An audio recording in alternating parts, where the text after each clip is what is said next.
So be prepared for lots of color. That's actually just my desktop image, but here we go. Um, Thank you, everybody, for coming. I know it's been not a great weather evening, so I appreciate everyone showing up on a Friday evening. I am Rachael Ashe. I'm a multidisciplinary artist, curator, and community event planner with a parallel career working in operations and admin. So the focus of my talk is the series I created in 2022 for 36 Days of Type, but also the role of daily projects as a source of exploring new ideas and inspiration.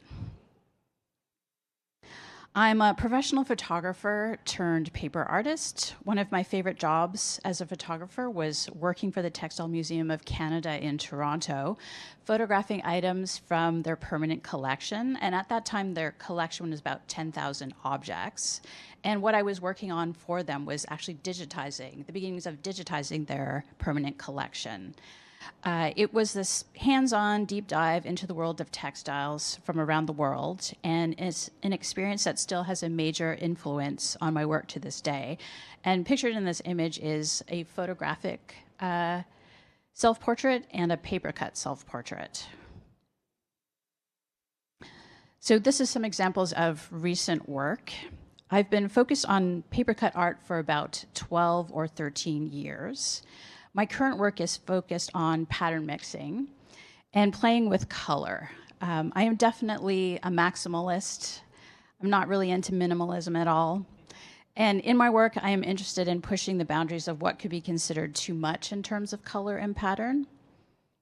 So you can see these are all made from paper with lots of pattern, lots of surface design. The one that's on the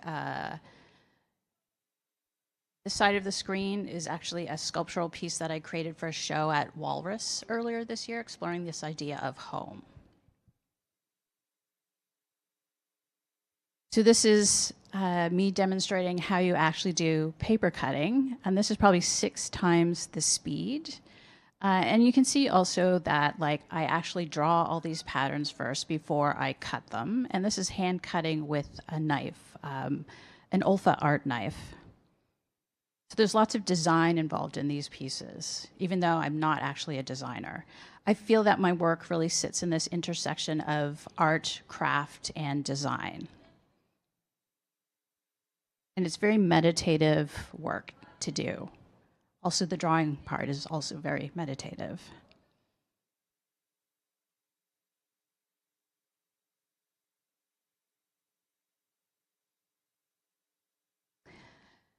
So the role of short-term side projects or daily projects, as I like to refer to them as, as a source of inspiration in my art practice. So it's a way to explore ideas, a way to kind of energize your practice. I think even as a designer, this is true, and it's a way to fuel your creativity when you're feeling kind of blah. So there's various daily projects I've done over the years, like 28 Days of Hearts in different Februaries or 30 Days of Scribbles. And the one that's I'm demonstrating here is 60 days of gel pen drawings on circles. So this is one that I did when I was traveling in Berlin for 2 months in 2018. And I had prepped this project ahead of time by punching out 60 circles in cardstock paper, and I chose to use gel pens and would do them in sets of 4, iterating on the same idea 4 different ways throughout the project. And so that's the entire series, and then a hyperlapse of drawing one of the pieces. With 36 Days of Type, how many people are familiar with 36 Days of Type? And then how many people have actually done projects for 36 Days of Type? Of course you have. So if you're not familiar with 36 Days of Type, it's probably been around for 10 years at this point. You can look it up at 36daysoftype.com or on Instagram at 36 Days of Type. And it's very much an Instagram-based project. And I had wanted to participate in this for a couple of years, but it was in 2022 that I decided I would finally do it. I had the time. I was feeling kind of blah creatively. So I started planning ahead because I knew roughly when it was going to happen. It's usually sort of around spring of every year, spring, summer. Um, and it really is this fantastic ongoing community project exploring type. So what you're asked to do is create work around the 26 letters of the Latin alphabet and numbers 0 to 9. And the work is shared on Instagram using hashtags for 36 consecutive days. They didn't end up actually doing it this year because Instagram, I think earlier this year, changed how hashtags are used and are seen by people. And so they sort of backed away from doing it because they weren't sure how to do it. But I'm really hoping that they actually continue to do 36 days of type because it's such a great way to create work, connect with other creative people. It's not all designers, it's all different types of people that actually take part in it. So this is my starting point. It's not actually sketching, it's writing notes to myself about the ideas that I'm thinking about. So this is from my notebook. I started by looking through work produced by people in previous years, especially if they were working in paper or other physical mediums, because I was definitely going to make physical work rather than digital work. And I pretty quickly realized I could not make 36 individual pieces of finished paper art, because that just felt like way too much work in that amount of time. And the other part of it was that it would require roughly around 144 pieces of paper. And that was really an issue at the time because of supply issues that we're all experiencing in different ways during the pandemic. But I did know that I wanted to create layered pattern mixing pieces, and I settled on 4 layers, even though I said 5 in there somewhere. With the top layer as a letter, the second and third layer as patterns, and the bottom layer as a solid color. And you'll note that I actually said in there, use digital cutter to do a lot of the work, which actually didn't work out that way, which I'll get into later. So the other big part of this was actually choosing the font that I wanted to work with. And so these were my 4 top choices based on what I had available to me in Photoshop. And I ended up going with Phosphate Solid simply because it's this nice chunky font that I offered a lot of space for the pattern layers to show through for what I had in mind. And these other 3, I'm like, why were you thinking of those ones? Because I don't actually like these choices now. I don't know how actual font people feel about them, but that's okay. And then another part of this was actually, deciding on the color palette. And mostly this color palette was determined by the type of paper that I tend to work with, which is Canson Mitien's paper from Opus Art Supplies. And I went with 4 colors as the top letter layers, which is the bottom color range, which is bright red, violet, turquoise, and royal blue. And those are actually the paper color names. And then I decided I needed an additional 2 colors for the bottom layers, which are poppy red, which is more of an orange, and orchid. And I'm not really good at simplified color palettes. So this is it is a lot of color, because I always use a lot of color. So with my plan to use my Silhouette Cameo digital cutter, which is basically a machine that has a little blade in it that you can get it to cut digital files. And it's often used by, people working with paper in different ways, like scrapbookers, paper artists, and stuff like that. I've had mine for probably 13 or 14 years, and I find it to be very unreliable for the level of intricate work that I like to do. And so these are examples of where it goes horribly wrong all of the time, where it'll start cutting something and then it seems to forget what it's doing and things go sideways. So these are all actually pattern layers that I continue to use within the series, but it was just me making do and kind of rescuing rather than wasting the paper that it miscut. It's really, I'm really good at paper cutting, so it's frustrating when the machine can't do that really simple task that it's supposed to do. And these are you know, all of the pattern layers that were cut by me and the machine, and these are all the layers that are used within this series. I did manage to get most of these pattern layers cut by the machine, but it, you know, it's a very frustrating machine to work with. All of the letter layers were cut by hand.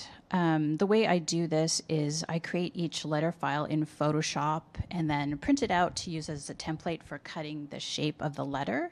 So I place that printer paper letter on top of the actual colored paper and cut through both using the printed layer as a template. And as I mentioned, like I wasn't able to get all the paper that I needed for this project up front just because of supply chain issues. So I had to acquire more as I went along. These are the tiny little pieces that really kind of give the letters the definition that I had to make sure when I was cutting them out to not lose track of. So like the, you know, the middle of an A or D or O or Q and things like that. And the little bits of foam core are what actually support or these shapes float on within the letters. So this is an example of how the pieces are assembled together and then taken apart again, because this project really only exists as a digital artifact, not as physical work. So it was really me creating the compositions, photographing it, and then taking apart again. So once the start date of 36 days of type was announced, I started working on creating my layered letters and photographing it. It became clear to me that this was as much a photographic project as it was about paper. And it was really lovely to bring these different skill sets together in one project. These were photographed in the studio I was in at the time, which had this huge, fantastic window. So it's a mix of natural window light, fill light from having like big pieces of foam core around to bounce that light, and then a bit of fill flash as well. And yeah, I would assemble, photograph, and disassemble each letter, and then try to kind of mix it up, change things up like each adjacent letter so that they would be very distinct and individual. And I would also shoot at least 5 to 7 of these at a time so that I had batches of them that, and I could work ahead of when they needed to actually be shared on Instagram. Oh yeah, and I also, as you can see, I'm using little pieces of foam core to give space between each layer so that when I'm photographing them and lighting them, they're casting lots of shadows and they have depth to them. So this is an example of the letter E. You know, it's assembled with 4 layers. 3 of them are cut and with a full bottom or a full sheet of paper at the very bottom layer, and then the foam core. And you can also see here, because I'm playing with the orientation of the pattern layers to kind of change it up and make it unique. So, and it's not, in the video you can see like there's stuff sticking out the sides because that gets cropped out in the photograph.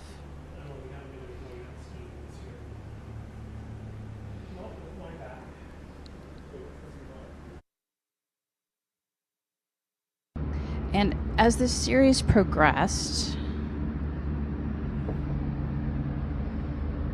I wanted to add more variables to the letters as I went along. So what I did, instead of, you know, cutting more pattern layers, I actually pulled out already existing pieces that I had created for other projects and incorporated these into the compositions. And it was really a way for me to keep it interesting for myself. So the letter V here is the only one of the entire series with yellow elements as part of the color palette. It really stands out when you see them all together.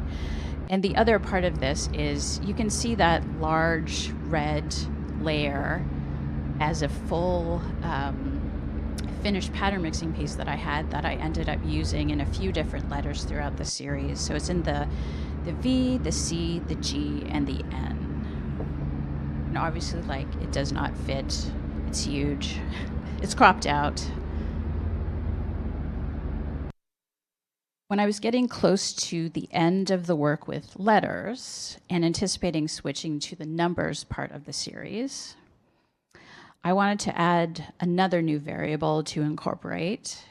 And so I created these leaf layers. There's 2 each in 3 color variations. And these were the colors that are already part of the series, orchid, violet, and turquoise.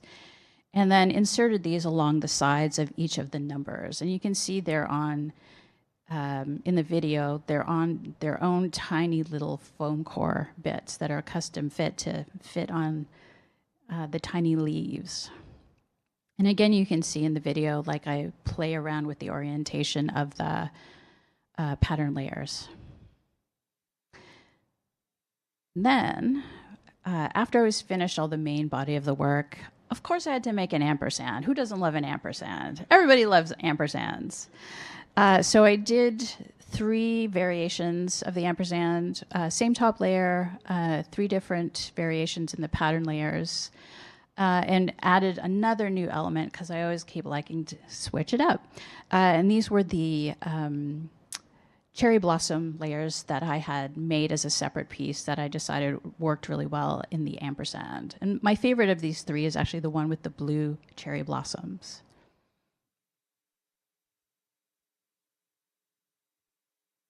So here's the entire series kind of broken down into groups of 9. So A to I,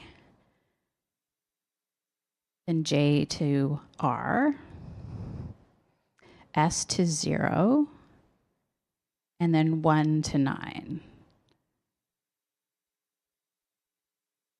And there's the entire series together with the V standing out with its unique yellow elements. So overall, like, it was such a great experience participating in this community-driven project because, you know, not only are you sharing your work where people are very excited to see it every day and being really enthusiastic and cheering you on, but you also meet other people that are sharing really interesting work as part of the project, and that's really exciting and energizing to also cheer other people on. And this project really gave me the chance to explore this idea of layering mixed patterns, which was something I had been thinking about for a while and hadn't yet explored. And it was a great way to have a focus project to do that. And it really has been this huge source of inspiration, energy for me moving forward. I definitely recommend, I hope they bring back, they continue doing this project, 36 Days of Type, because it just produces so much interesting work for sure. So thank you, everybody. You can find me online at rachaelashe.com or on Instagram at Rachael_Ashe. And I'd also like to invite you to come visit me in person because I will be open during the Eastside Culture Crawl the weekend of November 14th to 17th. And you can find me in 1000 Parker Street in Studio 250. Thank you.